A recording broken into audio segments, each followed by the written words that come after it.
Hi, welcome to Cooking with Spirits. In this episode, we're going to be showing you how to make Guinness beer burgers. All right, so we're going to begin by mixing our minced onion, our garlic powder, our Worcestershire sauce,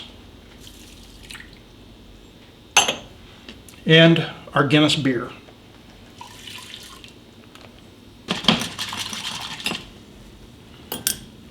Okay, now we're going to take our hamburger meat and we're going to pour our Guinness beer mixture over our hamburger meat.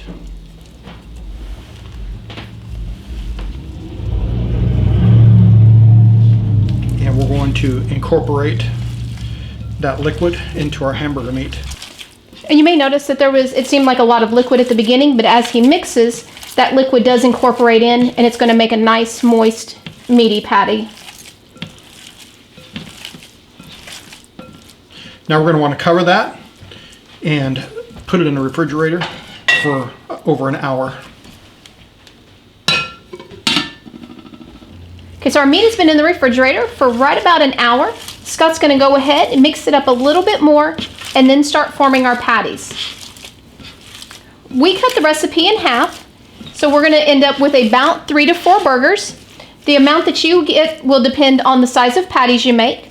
Over on our website, the printable recipe will make up to 6 burgers. Now, the thicker that your burger is, it is going to take a little bit longer to cook.